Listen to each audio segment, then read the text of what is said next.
Good morning my dear student. आज हम लोग फ्लूइड मैकेनिक्स में लेक्चर सीरीज 23 को डिस्कस करेंगे। जैसा कि माय डियर लास्ट लेक्चर में हम लोगों ने एक नया चैप्टर स्टार्ट किया था जिसका नाम था बॉयंसी एंड फ्लोटेशन। तो उसमें हम लोगों ने काफ़ी कुछ डिस्कस कर लिया था। इस चैप्टर में हम लोगों ने क्या किया था डियर, बॉयंसी एंड फ्लोटेशन। इस पे हम लोगों ने डियर ये देखा था कि जब कोई वस्तु हमारी, पहले हमने समझा था कि बॉयंसी फोर्स क्या होता है, आर्किमिडीज प्रिंसिपल क्या होता है। देन हमने ये समझा था डियर कि जब कोई ऑब्जेक्ट हमारा किसी वाटर में डिप कर गया हो तो उस समय स्टेबल इक्विलिब्रियम क्या होगा, अनस्टेबल इक्विलिब्रियम क्या होगा, न्यूट्रल इक्विलिब्रियम क्या होगा। ये लास्ट लेक्चर में हमने आपको डिस्कस किया था। दैट मीन्स हमने आपको क्या डिस्कस किया था डियर, कि हमने आपको डिस्कस किया था,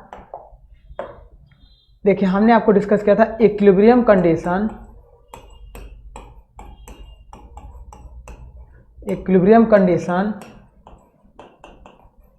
on submerged body. Submerged body का मतलब जो बॉडी हमारा डूबा हुआ है उस बॉडी के लिए तीन इक्विलिब्रियम कंडीशन हम लोगों ने डिस्कस किया था। तीनों इक्विलिब्रियम कंडीशन हम लोगों ने क्या डिस्कस किया था डियर। कंडीशन 1 हमने ये डिस्कस किया था कि जब buoyancy point centre of gravity के नीचे हो। फर्स्ट हम लोगों ने डिस्कस किया था buoyancy point is below centre of gravity. तो मान लो कि ये कोई वाटर है, इसमें कोई ऑब्जेक्ट इस तरीके से था, अब यहाँ पे हमने इसका एक्सिस जब देख लिया था तो उस केस में क्या था डियर कि हमने देखा था कि इसका इस पॉइंट पे मान लो कि सेंटर ऑफ ग्रेविटी है और बॉयंसी पॉइंट इसके नीचे कहीं यहाँ पे था। तो अब हम लोग जब इसको देख रहे थे बॉयंसी पॉइंट को, जैसे हम इसको क्या करते थे डियर, एक डिस्टर्बिंग मोमेंट हमने लगा दिया था तो ये बॉडी अपनी पोजीशन को चेंज कर दिया था और ये बॉडी कुछ इस तरह से नई पोजीशन को एडॉप्ट कर लेगा। तो अब जब ऐसा होगा डियर, ऐसा होगा तो उस समय क्या होगा कि ये बॉडी का जो बॉयंसी पॉइंट है ये यहीं पर रहेगा और इसका जो सेंटर ऑफ ग्रेविटी है ये इस तरीके से यहाँ पे आ जाता था CG। तो हमने यहाँ पे डिस्कस किया था डियर कि जब बॉयंसी पॉइंट देखें इस लाइन ऑफ एक्शन पे था, ये इसको ऊपर की ओर करने की कोशिश करेगा, सेंटर ऑफ ग्रेविटी नीचे की ओर लगाने की कोशिश करेगा, तो ये बॉडी जरा सा टिल्ट होगा तो यहाँ पे क्या बन जाता था, एक कपल बन जाता था और इस कपल की वजह से ये बॉडी हमारा क्या होगा, डूबता चला जाएगा। ऐसे इक्वेशन को हम लोगों ने कहा था अनस्टेबल इक्विलिब्रियम इन सबमर्ज्ड बॉडी। जब सबमर्ज्ड बॉडी हो और डिस्टर्बिंग मोमेंट हम लगाएं, इधर से जो रिस्टोरिंग मोमेंट होगा, इस रिस्टोरिंग मोमेंट की वैल्यू क्या हो जाएगी, कम हो जाएगी डिस्टर्बिंग मोमेंट से, तो बॉडी डूबता चला जाएगा। इसे हम लोगों ने देखा था केस फर्स्ट में।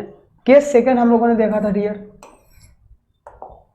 केस सेकंड हम लोगों ने देखा था कि कोई बॉडी हमारा इस तरीके से लिक्विड था, उस लिक्विड में ऐसा डूबा हुआ था, बॉडी डूबा ही रहेगा। तीनों केस में हमने बॉडी डूबा ही लिया था। तो अब ये हमारा सबमर्ज्ड बॉडी हो गया। इसका लाइन ऑफ एक्शन जब हमने बात किया था डियर, तो यहाँ पे हमने क्या किया था, सेंटर ऑफ ग्रेविटी लिया था और इस पॉइंट पे कहीं सेंटर ऑफ बॉयंसी लिया था हमने, CB या BC लिया था, जिसे हम कैपिटल B से भी डिनोट करते हैं। तो अब यहाँ क्या था, इस केस में हम लोगों ने लिया था CG below CB, centre of gravity centre of buoyancy से नीचे होगा। अब ऐसे केस में क्या होता था डियर, जैसे इस बॉडी को हम एक डिस्टर्बिंग मोमेंट लगाते थे तो यहाँ क्या होता था, इसका बॉयंसी पॉइंट देखो डियर, ये जो इस पॉइंट पे बॉयंसी पॉइंट है, बॉयंसी पॉइंट अपनी जगह पे ही रहेगा, लेकिन सेंटर ऑफ ग्रेविटी यहाँ पे आ गया। तो अब ये क्या होगा कि सेंटर ऑफ ग्रेविटी, इसको देखिए, नीचे की ओर फोर्स लगाएगा और बॉयंसी इसका जो है ऊपर की ओर फोर्स लगाएगा। अब ये हमने डिस्टर्बिंग मोमेंट लगा दिया, ये जो रिस्टोरिंग मोमेंट होगा ये बॉयंसी क्या करेगा, इसको वापस रिस्टोर करने की कोशिश करेगा और ग्रेविटी फोर्स भी इसके साथ एक कपल बना लेगा, ग्रेविटी फोर्स भी एक कपल बना लेगा और ये इसको मिलकर इसको रिस्टोर करने की कोशिश करेंगे। तो ऐसे केस में बॉडी हमारा क्या हो जाएगा, बैलेंस हो जाएगा, जिसे हम बोलते थे इक्विलिब्रियम कंडीशन या स्टेबल इक्विलिब्रियम कंडीशन। ये हमारी होती थी stable equilibrium condition. Stable equilibrium condition ये हमारी होती थी और ये होता था unstable unstable equilibrium condition, unstable equilibrium condition. तो इन दोनों केस के बाद एक और केस आता था जो हमारा बॉयंसी पॉइंट और सेंटर ऑफ ग्रेविटी जब सेम पॉइंट पे होता था, B C and C G are at point, B C and C G are same point, जब एक ही पॉइंट पे होते थे डियर, तो उस समय जितना डिस्टर्बिंग मूवमेंट लगाएंगे बॉडी उसी पे रुका रहेगा, ना बॉडी डूबना शुरू करेगा ना बॉडी रिस्टोर करना शुरू करेगा। दैट मीन्स क्या होगा डियर कि जितना डिस्टर्बिंग मूवमेंट लगाएंगे उतना ही रिस्टोरिंग मूवमेंट लगेगा और बॉडी क्या होगा, न्यूट्रल कंडीशन में होगा। ऐसे केस को हम लोग बोलते थे न्यूट्रल पोजीशन।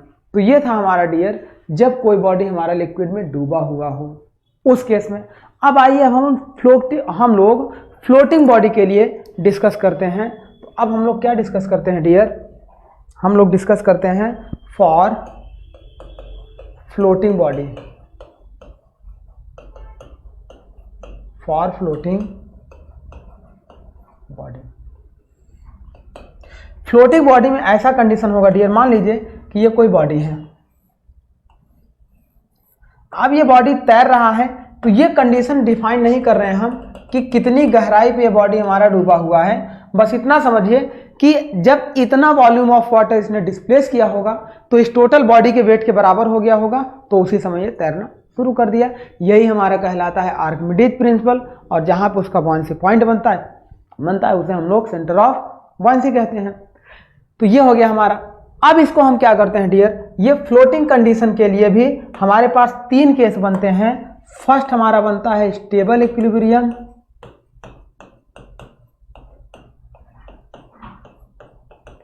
सेकेंड हमारा बनता है dear unstable equilibrium,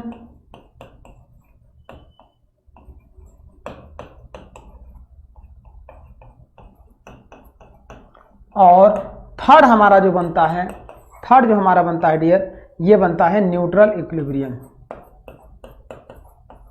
neutral equilibrium. तो ये तीन केस हमारे बनते हैं डियर, इसके लिए भी जब बॉडी हमारा फ्लोट कर रहा हो। तो अब इसमें हम लोग चेक करते हैं कि कब हमारा स्टेबल इक्विलिब्रियम होगा, कब अनस्टेबल और कब न्यूट्रल इक्विलिब्रियम होगा। इसको समझने के लिए एक पॉइंट हमें समझना होता है डियर, मेटा सेंटर क्या होता है। मेटा सेंटर हमें समझना होता है, जिसे हम लोग एम से रिप्रेजेंट करते हैं। तो आइए सबसे पहले एम समझ लेते हैं कि ये मेटा सेंटर क्या है।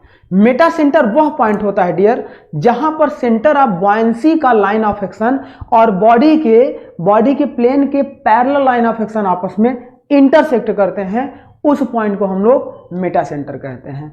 नहीं समझे कोई बात नहीं, यहां पे देखिए, सपोज करिए कि अब इस बॉडी को हमने थीटा डिग्री क्या किया, अब इस बॉडी को हमने थीटा डिग्री क्या किया, टिल्ट करा दिया। कैसे? इस तरह से हमने डिस्टर्बिंग मोमेंट लगाकर। जब ऐसा किया डियर, अब यहां पे देखो, ऐसा हमने कर दिया। अच्छा, इस केस में जब था तो इसका सेंटर ऑफ ग्रेविटी कहां बन रहा था, सीजी इसका कहीं यहां बन रहा था। इसका बॉयंसी पॉइंट कहां बन रहा था, बॉयंसी पॉइंट कहां बनेगा डियर, ये जो इतना लिक्विड डिस्प्लेस किया है, इस लिक्विड का जो सेंट्रॉइड होगा वहीं पे बॉयंसी पॉइंट बनेगा। ये फिक्स पॉइंट है, तो इस लिक्विड का सेंट्रॉइड यहां पे था, इसीलिए बॉयंसी पॉइंट यहां पे बन रहा था, या सेंटर ऑफ बॉयंसी सीबी, जो भी आप कह लीजिए। हम बी से ही डिनोट कर दें। चलिए, टोटल हम बॉयंसी पॉइंट को बी से डिनोट कर दे रहे हैं, सेंटर ऑफ ग्रेविटी को जी से डिनोट कर दे रहे हैं, और मेटा सेंटर को एम से डिनोट कर दे रहे हैं। ये हमारी कहानी और आसान हो जाएगी। अब समझिए डियर कि जब इसको हमने थीटा डिग्री टिल्ट करा दिया, तो इस समय ये जो बॉडी है इतने वॉल्यूम लिक्विड को डिस्प्लेस कर रहा है। ये देखिए, इतने वॉल्यूम लिक्विड को डिस्प्लेस कर रहा है, और इस वॉल्यूम ऑफ लिक्विड का जो सेंट्रॉइड होगा वो पहले की अपेक्षा कहीं और शिफ्ट कर जाएगा। जिधर लिक्विड का मास ज्यादा होगा, सेंट्रॉइड उधर शिफ्ट कर जाएगा। मतलब देखो, इस तरफ लिक्विड का मास ज्यादा है, इधर कम हो गया। अभी तो बिल्कुल ये स्ट्रेट बराबर था, इसीलिए ये यहीं इसके लाइन ऑफ एक्शन पे ही क्या कर गया है, बना हुआ है। अब जैसे इसको हम शिफ्ट करेंगे तो ये जो बॉयंसी पॉइंट है डियर, ये हमारा क्या हो जाएगा, शिफ्ट कर जाएगा। देखो सेंटर ऑफ ग्रेविटी तो हमारा यही होगा, इस बॉडी का जो सीजी होगा वो जहां पे था वहीं पे रहेगा। लेकिन क्या होगा डियर, इसका जो बॉयंसी पॉइंट है, अब इस देखो इस वॉल्यूम ऑफ लिक्विड, इतना जो वॉल्यूम हम देख रहे हैं, इस वॉल्यूम ऑफ लिक्विड का हो सकता है यहां पे कहीं हमारा क्या मिल जाए, सेंटर ऑफ बॉयंसी मिल जाए, मतलब ये शिफ्ट कर जाएगा। तो हम ये देखते हैं कि ये शिफ्ट कर गया। अब इस जहां पे ये शिफ्ट किया है डियर, यहां से हम क्या करेंगे, एक स्ट्रेट लाइन ड्रॉ करेंगे। यहां से हम एक स्ट्रेट लाइन इस तरीके से ड्रॉ करेंगे। अब ये स्ट्रेट लाइन हमारी क्या होगी डियर, इस बॉडी के जो एक्सिस से होकर गुजरेगी तो उसको कहीं आपस में कट करेगी। देखो ये जो स्ट्रेट लाइन हमने ड्रॉ किया, इस स्ट्रेट लाइन को आप देखिए, ये यहाँ पे क्या हो रहा है, आपस में कट हो रहा है। जहां पे कट करेगा, ये जो सेंटर ऑफ बॉयंसी से एक नॉर्मल लाइन ड्रॉ करने पर, वो नॉर्मल लाइन इस बॉडी के एक्सिस से जाने वाली लाइन को जहां पे आपस में कट करती है, उस पॉइंट को हम लोग बोलते हैं मेटासेंट्रिक पॉइंट। तो यहां से हमारा क्लियर हो गया डियर कि मेटासेंट्रिक पॉइंट क्या होता है। Metacentric is a point in which, देखिए ऐसे देखिए, पहले मेटासेंट्रिक समझिए। देखिए it is a point where which the line of action of body line of axis is intersect with the normal of buoyancy line, normal with the normal line to buoyancy point,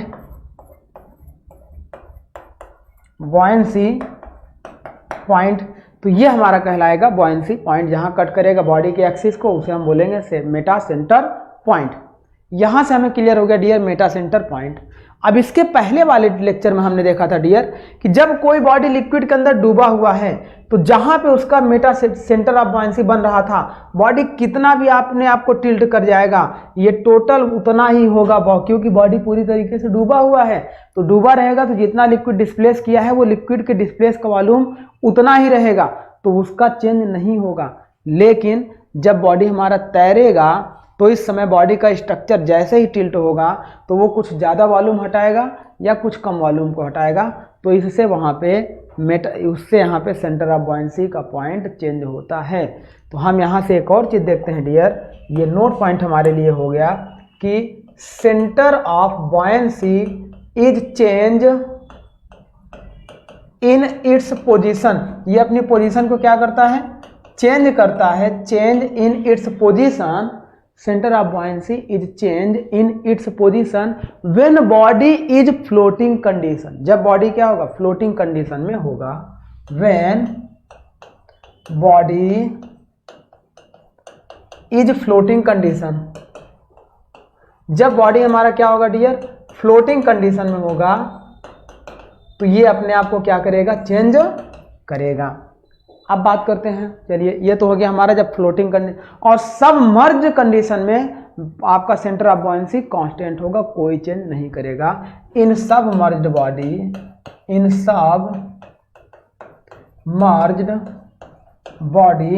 no change in centre of buoyancy. तो ये हो गया हमारा centre of buoyancy से related, और ये हो गया हमारा मेटासेंट्रिक पॉइंट। अब आइए डिस्कस करते हैं कि इसके लिए मतलब तैरती हुई बॉडी के लिए स्टेबल इक्विलिब्रियम क्या होगा, अनस्टेबल इक्विलिब्रियम क्या होगा और न्यूट्रल इक्विलिब्रियम क्या होगा। तो फर्स्ट हम लोग डिस्कस करते हैं स्टेबल इक्विलिब्रियम। चलिए फर्स्ट हम लोग डिस्कस करेंगे केस फर्स्ट। केस फर्स्ट हमारा होगा स्टेबल इक्विलिब्रियम।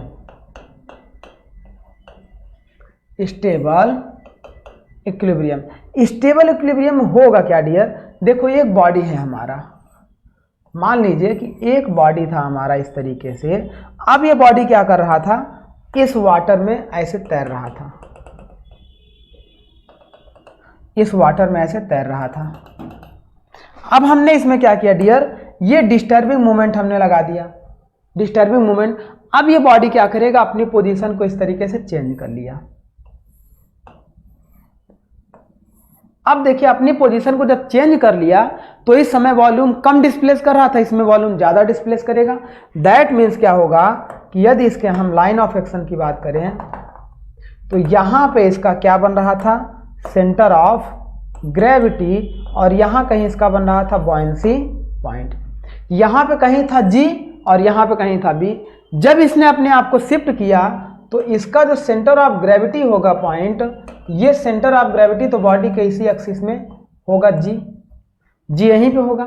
लेकिन बॉयंसी पॉइंट क्या होगा डियर, बॉयंसी पॉइंट वो कहीं यहाँ था, अब शिफ्ट करके कहीं हो सकता है यहाँ पे आ जाए, ऐसी जगह पे आ जाए जहां पर ये जो अमाउंट ऑफ डिस्प्लेस्ड लिक्विड है इसका जो सेंट्रॉइड होगा उसी पॉइंट पे आ जाएगा। मतलब उस पॉइंट पे सारा का सारा लिक्विड क्या हो जाएगा डियर, संपूर्ण लिक्विड आपका क्या हो जाएगा, मतलब सभी लिक्विड का मास कंसंट्रेट होगा।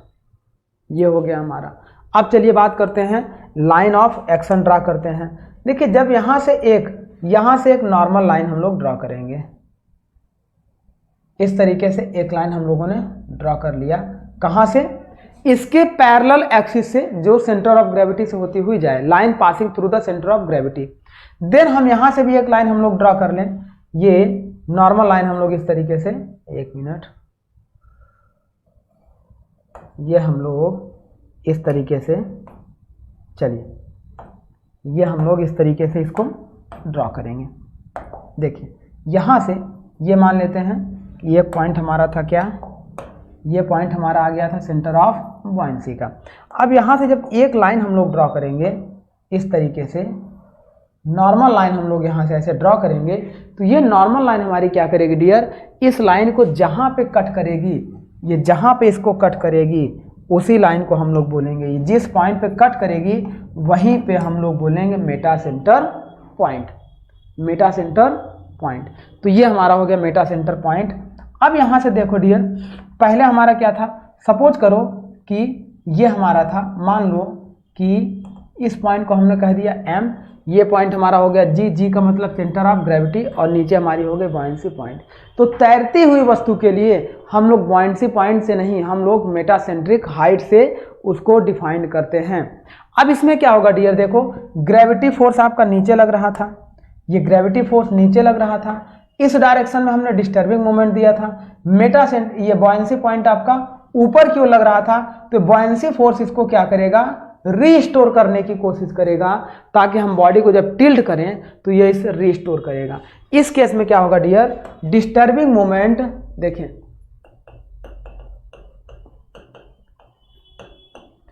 Disturbing moment is less than, कम हो जाएगा, रीस्टोरिंग मोमेंट ज्यादा हो जाएगा, क्योंकि दोनों ये भी मिलकर एक कपल बनाएगा और ये ऑलरेडी एक कपल बना रहा है, ग्रेविटी फोर्स भी एक कपल बनाएगा मतलब सेंट्रॉइड, और आपका बॉयंसी पॉइंट भी एक कपल बनाएगा। तो इस केस में क्या होगा डियर, रीस्टोरिंग मोमेंट की वैल्यू क्या होगी, ज्यादा होगी। देन बॉडी क्या करेगा, अपने मतलब ओरिजिनल या इनिशियल स्टेट को रिस्टोर कर लेगा। इसी को हम लोग कहते हैं डियर स्टेबल इक्विलिब्रियम कंडीशन। और एक कंडीशन आई कहां से, ये कंडीशन हमारी आई जब Meta centre point centre of gravity से एबव बन रहा है। यही क्वेश्चन आपका पुटअप किया जाता है। Meta centre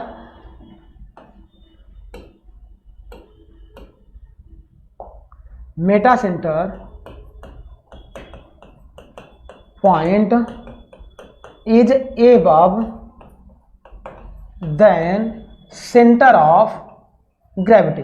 centre of gravity से यदि मेटासेंट्रिक पॉइंट ऊपर बनेगा तो ये बॉडी हमारा क्या होगा डियर, स्टेबल इक्विलिब्रियम में होगा। अब बात करते हैं कब अनस्टेबल इक्विलिब्रियम होगा। तो नेक्स्ट केस हम लोग देखने चल रहे हैं, हमारा था केस फर्स्ट, चलिए नेक्स्ट देखते हैं case second. Case second,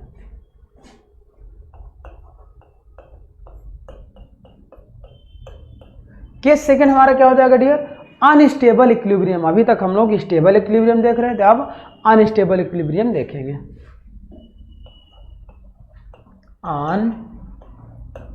unstable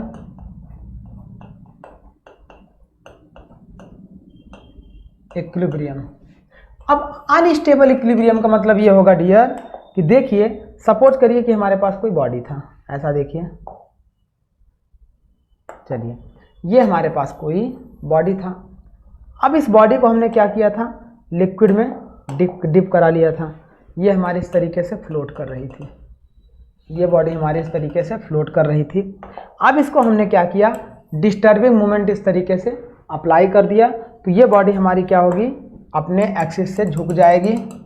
चाहे आप राइट साइड में डिस्टर्बिंग मोमेंट लगा दो, चाहे आप लेफ्ट साइड में डिस्टर्बिंग मोमेंट लगा दो, ये हमारा यहां से नहीं आएगा।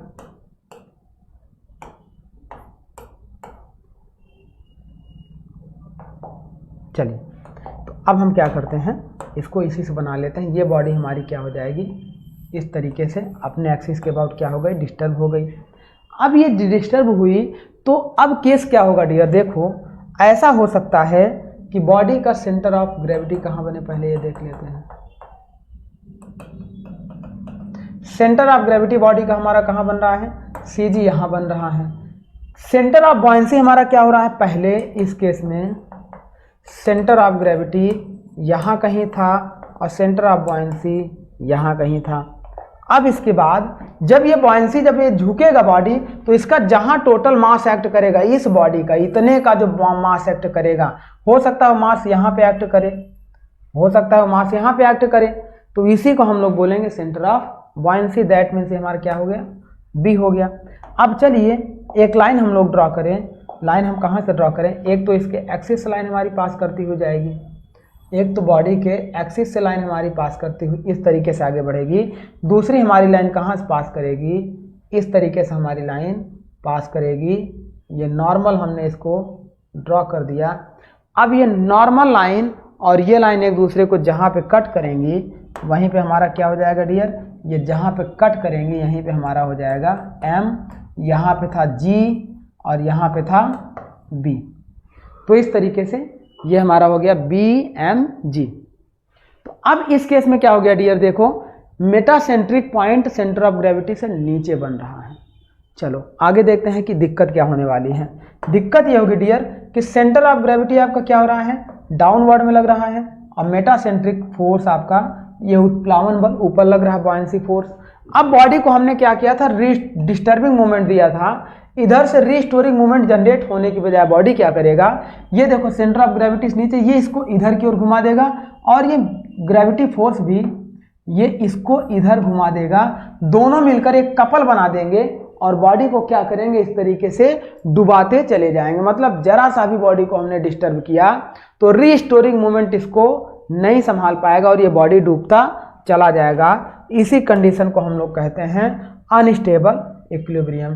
मतलब इसमें क्या हो जाएगा, डिस्टर्बिंग मोमेंट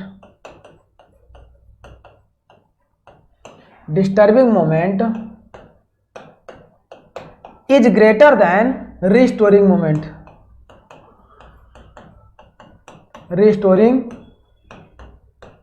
मोमेंट। तो ये बॉडी हमारा क्या हो जाएगा, डूबता चला जाएगा। और इसी को हम लोग कहते हैं unstable equilibrium.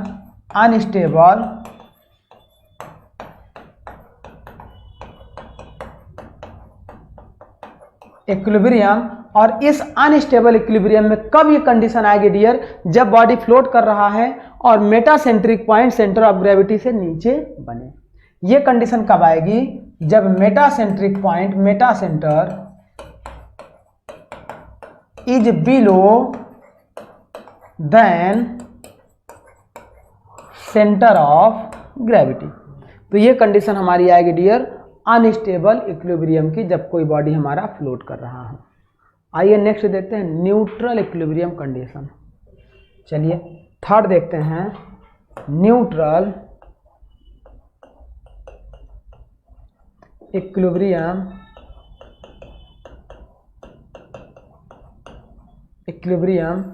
Condition. Neutral equilibrium का मतलब ये हुआ डियर कि यदि बॉडी को हम जरा सा डिस्टर्बिंग फोर्स लगाएं तो वो उसी पर डिस्टर्ब होकर रुका रहे, ना तो रीस्टोर करे ना तो डूबता जाए, उसी को हम लोग कहते हैं न्यूट्रल इक्विलिब्रियम।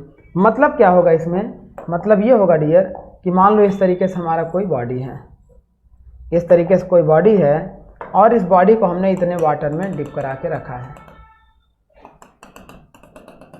अब हमने क्या किया, इसके एक्सिस की अगर बात कर लें तो ये हो गया इसका G और यहाँ कहीं इसका हो जाएगा B का मतलब बॉयंसी पॉइंट, ये हो गया B, ये हो गया G। अब जब इस पर हमने इस तरीके से डिस्टर्बिंग मूवमेंट लगाया तो ये बॉडी क्या करेगा, घूमेगा और इस तरीके से अपनी पोजीशन को चेंज करेगा।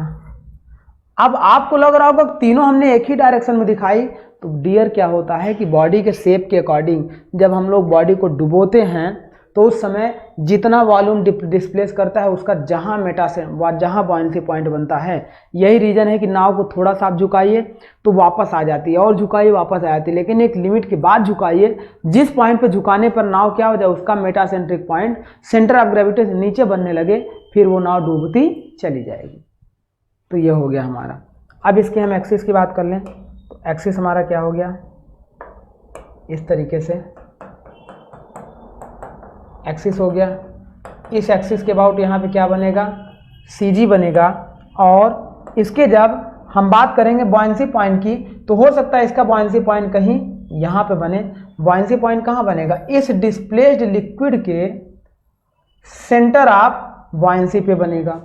अब बात करते हैं इन पे, जब हम लोग एक नॉर्मल लाइन ड्रॉ करते हैं तो पहले तो हम लोग कहाँ से लाइन ड्रॉ करेंगे, पहले तो हम लोग यहाँ से एक लाइन ड्रॉ करेंगे,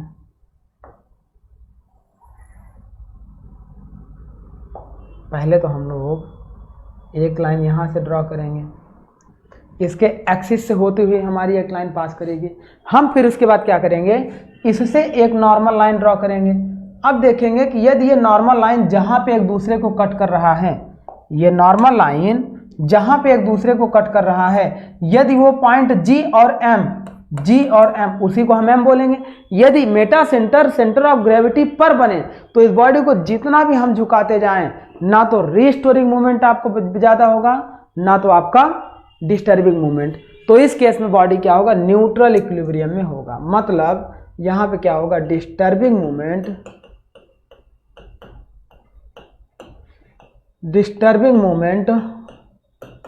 is equal to restoring movement के। जो रिस्टोरिंग मूवमेंट इधर से लगेगा ये हमेशा disturbing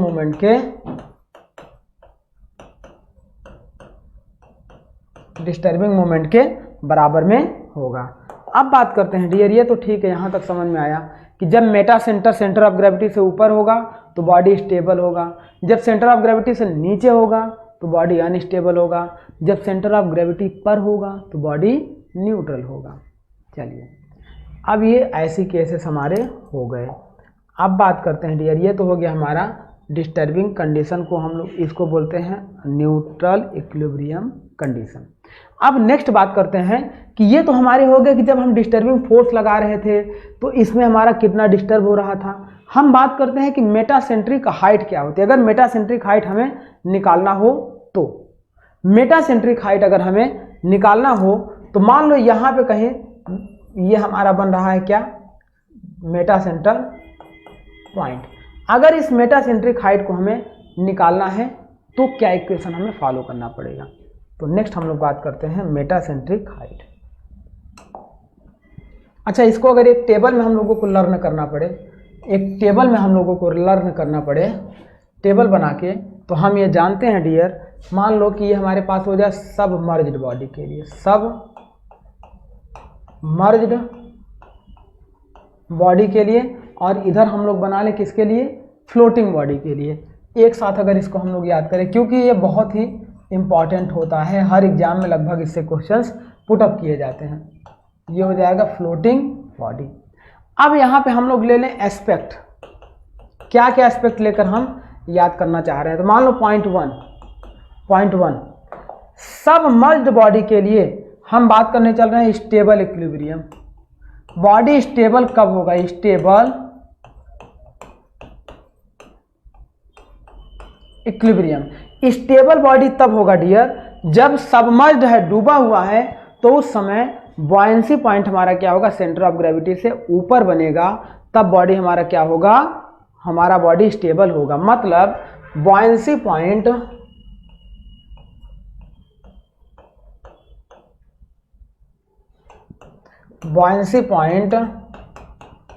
is above centre of gravity हो जाएगा, तब बॉडी हमारा क्या होगा, स्टेबल इक्विलिब्रियम में होगा। सेम अगर मेटा सेंटर की बात करेंगे तो meta centre point is above than centre of gravity for floating body. Above दोनों में होगा, बस अंतर इतना है कि डूबे हुए बॉडी के लिए सेंटर ऑफ ग्रेविटी के एबव सेंटर ऑफ बॉयंसी होगा और तैरते हुए बॉडी के लिए सेंटर ऑफ ग्रेविटी के ऊपर मेटासेंट्रिक पॉइंट होगा। तो यहां पे क्या हो जाएगा, Meta centre is above centre of gravity. तो फर्स्ट पॉइंट हमारा क्या होता है डियर, ये होता है, इसको जब हम लोग स्टेबल इक्विलिब्रियम में डिस्कस करते हैं। नेक्स्ट बात करेंगे point number second, unstable equilibrium. Point number second हमारा क्या हो जाएगा, unstable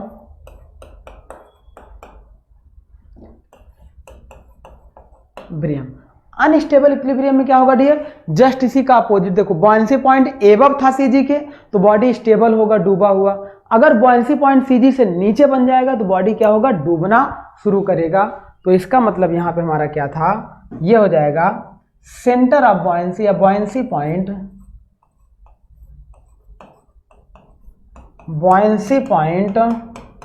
is below than centre of gravity. तो बॉयंसी पॉइंट क्या होगा, सेंटर ऑफ ग्रेविटी से नीचे होगा, तो बॉडी हमारा डूबता चला जाएगा, जो कि हमने प्रूफ किया है इसके पहले। नेक्स्ट बात करते हैं, जब बॉडी तैर रहा है तो अब मेटा सेंटर क्या हो जाएगा, सेंटर ऑफ ग्रेविटी के नीचे बन जाएगा। तो फ्लोटिंग बॉडी के लिए meta centre is below than centre of gravity. तो ये हो गया हमारा एक टेबल। और नेक्स्ट बात कर लेते हैं डियर, इसमें हम लोग लास्ट पॉइंट जो हमारा आता है, ये बहुत ही इंपॉर्टेंट, तीनों पॉइंट होते हैं एग्जाम में आपके पुटअप किए जाते हैं। फ्लोटिंग बॉडी के लिए अलग आता है और डूबे हुए बॉडी के लिए अलग आता है।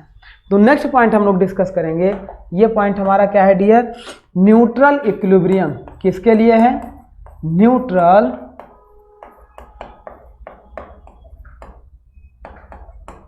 इक्विलिब्रियम। न्यूट्रल इक्विलिब्रियम में हमारा क्या होगा डियर, कि मेटासेंट्रिक पॉइंट, मतलब अगर सबमर्ज्ड बॉडी की बात करेंगे तो ये हमारा क्या हो जाएगा, both centre of gravity and buoyancy point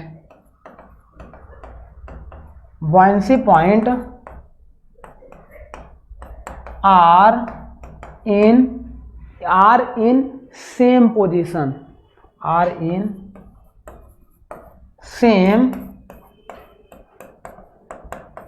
position, same वही मेटा सेंटर और सेंटर ऑफ ग्रेविटी के साथ हो जाएगा तैरती हुई बॉडी के लिए। दैट मीन्स फॉर, ये हो जाएगा both centre of gravity and metacentric point, centre of gravity and metacentric point both are in same position. एक ही पोजीशन में ये सब हमारे क्या होंगे, रहेंगे। तो ये एक इंपॉर्टेंट टेबल हो गई dear, very very important table. इससे क्वेश्चंस आपके एग्जाम में 100% पुटअप किए जाते हैं। तो चलिए, इसको हम लोगों ने प्रूफ सहित भी कंप्लीट किया। अब हम डिस्कस कर लेते हैं कि मेटासेंट्रिक हाइट हमारी क्या होती है। आइए डिस्कस कर लेते हैं मेटासेंट्रिक हाइट। तो इस टेबल को आप लोग नोट करिए। नेक्स्ट हम लोग डिस्कस करते हैं मेटासेंट्रिक हाइट हमारी क्या होगी। चलिए, मेटासेंट्रिक हाइट, मेटासेंट्रिक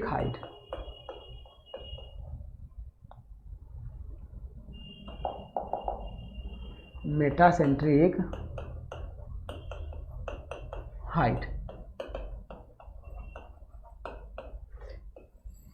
देखो dear, it is a distance between centre of gravity and meta centre point. ये हमारा क्या होता है, सेंटर ऑफ ग्रेविटी और मेटा सेंटर पॉइंट के बीच की दूरी होती है। इट इज ए डिस्टेंस, ऐसे देखिए, it is a distance,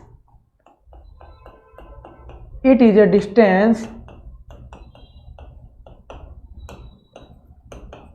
between centre of gravity and meta centre point. Centre of gravity, centre of gravity हमेशा जब भी हम बोल रहे हैं डियर, तो ये बॉडी के लिए बोल रहे हैं। Centre of gravity and meta centre point, centre of gravity and meta centre point के बीच के डिस्टेंस को हम लोग क्या बोलते हैं, हम लोग बोलते हैं डियर मेटासेंट्रिक हाइट। कैसे निकालते हैं इसको, चलिए देख लेते हैं। सपोज करो कि एक प्लेन हमने यहाँ पे ले लिया, एक नॉर्मल प्लेन हम लोग यहाँ पे कंसीडर कर लें, और इस नॉर्मल प्लेन के एक्सिस पे मान लो कि इसका ये एक्सिस हो जाए। इस एक्सिस पे हम लोग ये देखें कि इस पॉइंट पे इसका क्या हो जाए डियर, सेंटर ऑफ ग्रेविटी हो जाए, और इसका बॉयंसी पॉइंट इसका कहीं यहाँ बनेगा बी। सेंटर ऑफ ग्रेविटी को हम लोग जी से भी डिनोट करते हैं। अब बात करते हैं, यहाँ कहीं इसका बन जाए मेटा सेंटर पॉइंट एम, यहाँ कहीं बन जाए मेटा सेंटर पॉइंट एम। तो चलिए ये डिस्टेंस निकालना हो डियर, तो हम ये जानते हैं, अगर इस केस में हमें निकालना था the distance between centre of gravity and metacentric point is called metacentre height. यदि इसको हम लोग एच से डिनोट करें तो मेटासेंट्रिक हाइट को हम लोग क्या कहेंगे, जी एम। इसको हम लोग कहेंगे G M, G for centre of gravity, M for metacentre point. तो यहाँ से जी एम की वैल्यू जब हम निकालेंगे डियर, तो जी एम की वैल्यू क्या हो जाएगी, ये total value B M minus के बी जी के हो जाएगी। टोटल वैल्यू हो जाएगी dear B M minus B G के। ये हमारा फार्मूला पूछा जाता है कि मेटासेंट्रिक हाइट निकालने के लिए हम लोग क्या यूज करते हैं। तो एक इक्वेशन ये आ गई हमारी बी एम माइनस बी जी। ऐसा भी हो सकता है कि यहाँ पे ऐसा भी हो सकता है हमारा कि इसका जो मेटासेंट्रिक पॉइंट नीचे बन जाए सेंटर ऑफ ग्रेविटी के, तो उस केस में भी हम लोग निकाल लेंगे, उस केस में भी हम लोग निकाल लेंगे। अगर मान लो ऐसा बन जाए हमारा, ये इस तरीके का केस हमारा हो जाए, सपोज करो कि ये इसका एक्सिस हो गया बॉडी का, इस बॉडी का एक्सिस हो गया, और यहाँ पे क्या बनेगा इसका जी, ये हमारा हो गया सेंटर ऑफ ग्रेविटी या जी। अब हमने कहा कि नेक्स्ट केस में यही तो हो सकता है कि मेटासेंट्रिक पॉइंट यहाँ पे कहीं बन जाए एम, एम यहाँ पे हो जाए, और सेंटर ऑफ बॉयंसी यहाँ पे हो जाए। तो इस केस में जो मेटासेंट्रिक हाइट हम लोग निकालेंगे डियर, वो यहाँ से लेके यहाँ तक की हाइट होगी, जिसे हम लोग बोलेंगे जी एम। तो G M is equal to total distance कितनी है, B G minus B M, B G minus B M कर देंगे, बड़ी वाली डिस्टेंस माइनस ये कर देंगे, तो ये हो जाएगा total distance B G minus B M. तो इस तरीके से इसको हम निकाल सकते हैं। नेक्स्ट बात कर रहे हैं कि यदि मेटासेंट्रिक पॉइंट और centre of gravity same position पे बने तो उस समय मेटासेंट्रिक हाइट क्या होगी, जीरो होगी। उसके लिए हम लोग फार्मूला यूज नहीं करेंगे। तो ये दो फार्मूले हमारे लिए आइडियर, इसमें से हम लोग क्या करते हैं, जैसे एक फार्मूला हमारे लिए ये आया और एक फार्मूला हमारे लिए ये आया, इन्हीं दोनों फार्मूले से हम लोग क्या करते हैं, मेटासेंट्रिक हाइट को निकालते हैं। अब बात करते हैं डियर, चलिए अगर इस पॉइंट पे आ जाएं, इसकी बात करें, इस फार्मूले में आ जाएं, तो यही फार्मूला हमारा मेटासेंट्रिक हाइट के लिए यूज किया जाता है। That means G M is equal to B M minus B G होता है। और बी एम की वैल्यू जब हम लोग रखते हैं, बी एम मतलब डिस्टेंस कहाँ से कहाँ तक की है, buoyancy point and metacentric point की, तो ये हमारी डिस्टेंस कहलाती है dear. I upon V minus B G के होती है, मतलब G M is equal to I upon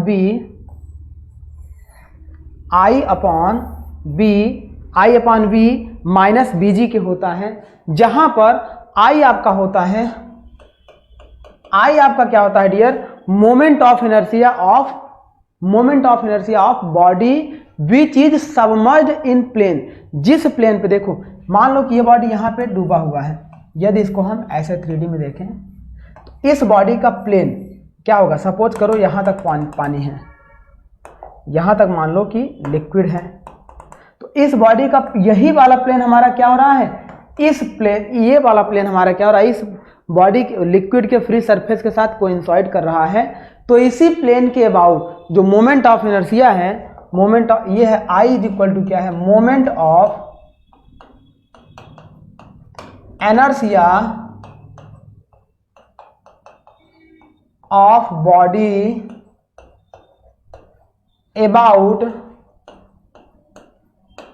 about किसके अबाउट हमारा है, अबाउट प्लेन। कौन सा प्लेन हमारा है डियर, ये जो प्लेन हमारा इस बॉडी के फ्री सरफेस ऑफ लिक्विड से बनना है, of plane which is coincide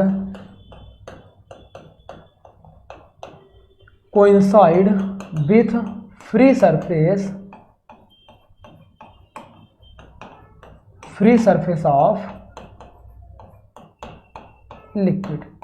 तो इस तरीके से लिक्विड के फ्री सरफेस से ये जो हमारा बनेगा, इसे हम बोलेंगे, इस प्लेन का हम क्या निकालेंगे, मोमेंट ऑफ इनर्शिया निकालेंगे। और इसका जब हम लोग मोमेंट ऑफ इनर्शिया निकालेंगे डियर, तो ये हमारा दो तरीके से होता है। चलिए, इसका मोमेंट ऑफ इनर्शिया जब हम लोग निकालेंगे तो इसको दो तरीके से हम लोग करते हैं। तो ये फार्मूला आपको वेरी वेरी इंपॉर्टेंट है, इस फार्मूले को याद रखना है। Metacentric height G M is equal to B M minus B G के होता है, या I upon V minus B G के होता है। V is the volume of liquid displaced, V is the displaced volume of liquid. जितना liquid का volume आपका क्या हो चुका है, डिस्प्लेस्ड हो चुका है, वो हमारा क्या होता है, वी होता है। और बीजी क्या आ गया, बॉयंसी पॉइंट और सेंटर ऑफ ग्रेविटी के बीच की डिस्टेंस हो गई। तो चलिए हम लोग देख लेते हैं, आई दो केस में अलग अलग होता है। तो value of moment of inertia, moment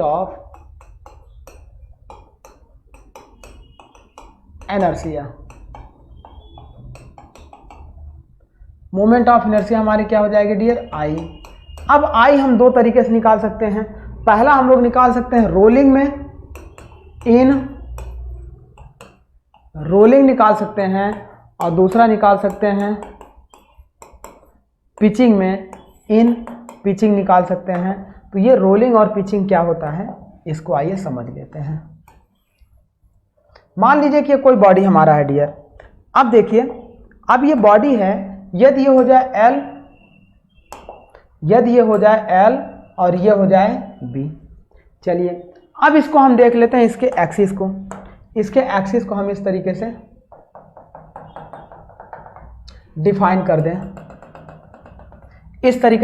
कर दें, तो यदि इस बॉडी का moment of inertia about L निकालना है, L का मतलब क्या हो जाए, बॉडी इस तरीके से, ऐसे बॉडी हमारा क्या हो जाए, रोटेट कर रहा हो, ऐसे अपने इस एक्सिस के अबाउट बॉडी क्या हो, रोटेट कर रहा हो, तो उस समय जो हम मोमेंट ऑफ इनर्शिया निकालेंगे, I L L is equal to, ये हो जाएगा L B cube, L into B cube, L B cube by 12। तो रोलिंग की कंडीशन में इस तरीके से हमारा मोमेंट ऑफ इनर्शिया आ जाएगा dear, L B cube by 12। Second बात करते हैं कि यदि ये बॉडी हमारा इस एक्सिस के अबाउट, इस तरीके से हमारा क्या करने लगे, ऑसिलेट करने लगे। जैसे नाव जब साइड से हम लोग चढ़ते हैं तो वो क्या है कि अपने इस एक्सिस के अबाउट ऑसिलेट कर रहा है। यहाँ से हम लोग चढ़े, यहाँ से चढ़े, यहाँ से चढ़े, यहाँ से, तो ये इसी एक्सिस के अबाउट क्या करेगा, अपने आप को घुमाएगा। तो उस समय इसका मोमेंट ऑफ इनर्शिया होगा इस एक्सिस के about, I L L is equal to L B cube by 12। अब अगर हम बात करें इस बी एक्सिस के about moment of inertia I B B.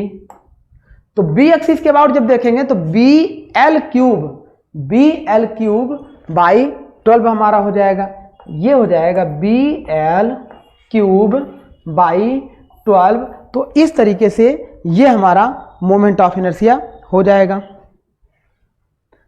अब यहां से हम ये जानते हैं डियर कि देखो जब हमारा इस लंबाई ज़्यादा हो, यदि लंबाई ज़्यादा हो और लंबाई के एक्सिस में कोई बॉडी हमारा क्या कर रहा है, रोटेट कर रहा है, तो उसे हम लोग बोलते हैं रोलिंग कंडीशन, उसे हम लोग बोलते हैं रोलिंग कंडीशन।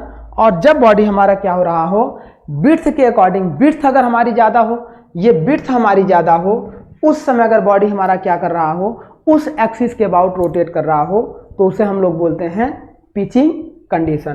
तो एक हमारी होती है रोलिंग कंडीशन और एक हमारी होती है पिचिंग कंडीशन। तो जिसके अबाउट बॉडी हमारा रोटेट कर रहा हो उसी के अकॉर्डिंग इसको हम लोग क्या करते हैं, डिफाइन कर देते हैं। अगर ये वाली बॉडी देखो बी ज़्यादा हो एल कम हो तो बॉडी इस तरीके से रोटेट कर रहा है, मतलब इधर इसके डूबने के चांसेस ज़्यादा हैं, इधर बैलेंस कम है और इधर बहुत ज़्यादा बैलेंस। आप नाव के इस साइड में चढ़ो और आप दबाओगे और इस साइड में चढ़ के दबाओगे तो देखो नाव बहुत कम डिस्टर्ब होगी। लेकिन अगर वही आप अपने वेट को नाव के इस किनारे पे आप रखो, इस किनारे पर रख के डिस्टर्ब करना चाहो तो नाव ज़्यादा झुक जाएगी और ज़्यादा लोग अगर वहाँ डिस्टर्ब कर दोगे तो नाव डूब भी सकती है।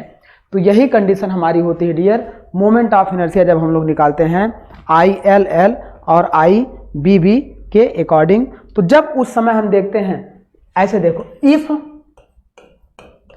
B is greater than L, यहां देखो यदि ये B की वैल्यू हमने ज़्यादा ले लिया है L से, B की वैल्यू हमने ज़्यादा ले लिया है L से, तो जब B की वैल्यू ज़्यादा होगी तो देखो B का क्यूब करेंगे इंटू L/12 तो इसकी वैल्यू क्या होगी, बहुत ज़्यादा आएगी और यहाँ पे L का क्यूब इंटू B करेंगे तो इसकी वैल्यू क्या होगी, कम आएगी इसके रिस्पेक्ट में।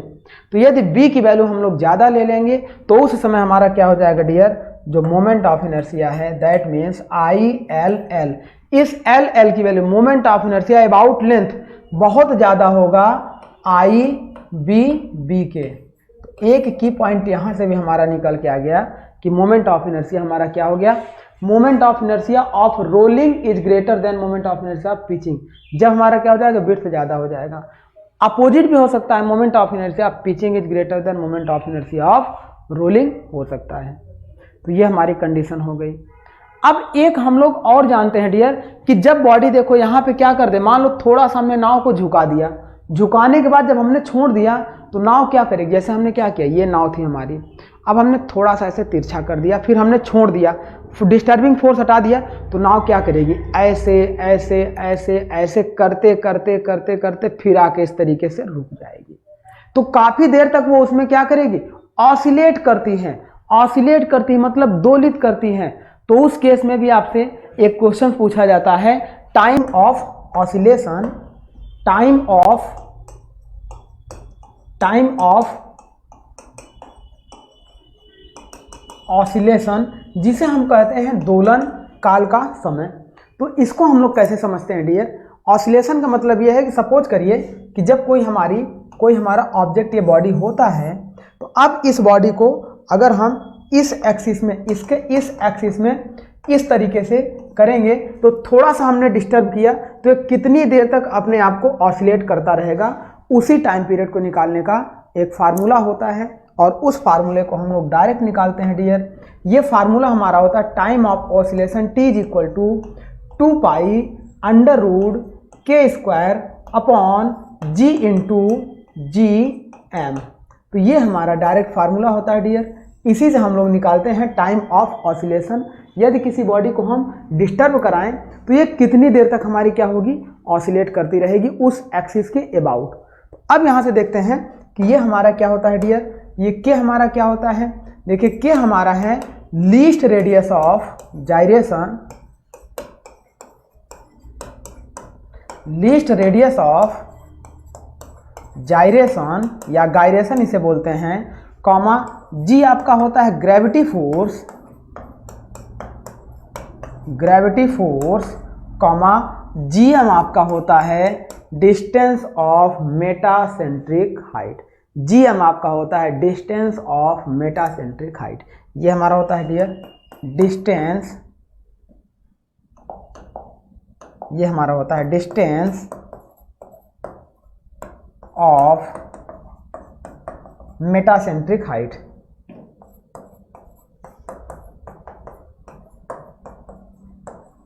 तो इस तरीके से हम क्या करते हैं डियर, इसका ऑसिलेशन टाइम पीरियड निकाल लेते हैं। तो ये हमारा हो गया डियर आज का टॉपिक, जिसमें हम लोगों ने कंप्लीट किया। एक जब हमारी बॉडी सबमर्ज थी तो उसके लिए हम लोगों ने सेंटर ऑफ बॉयंसी को निकाला था, सेंटर ऑफ ग्रेविटी को निकाला था।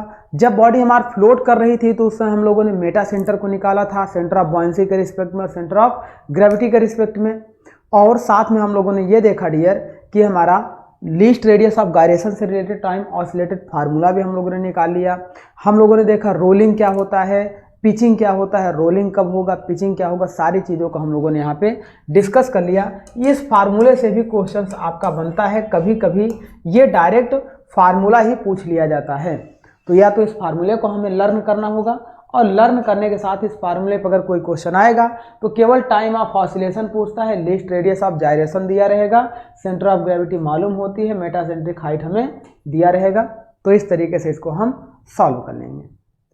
तो ये था माय डियर हमारा आज का लेक्चर, जिसमें हम लोगों ने अपने इस टॉपिक बॉयंसी एंड फ्लोटेशन से रिलेटेड सारे इन्फॉर्मेशन को कंप्लीट किया। अब हम क्या करेंगे डियर, नेक्स्ट लेक्चर में हम लोग इससे रिलेटेड कुछ और टॉपिक को डिस्कस करेंगे, या इससे रिलेटेड हम लोग ऑब्जेक्टिव क्वेश्चन को सॉल्व करेंगे। तो इस टॉपिक को हम लोग क्या करेंगे डियर, यहीं पे स्टॉप करेंगे। आई होप आपको सारी चीज़ें अच्छे से समझ में आई होंगी। तो आज का लेक्चर हम यहीं पे स्टॉप कर रहे हैं।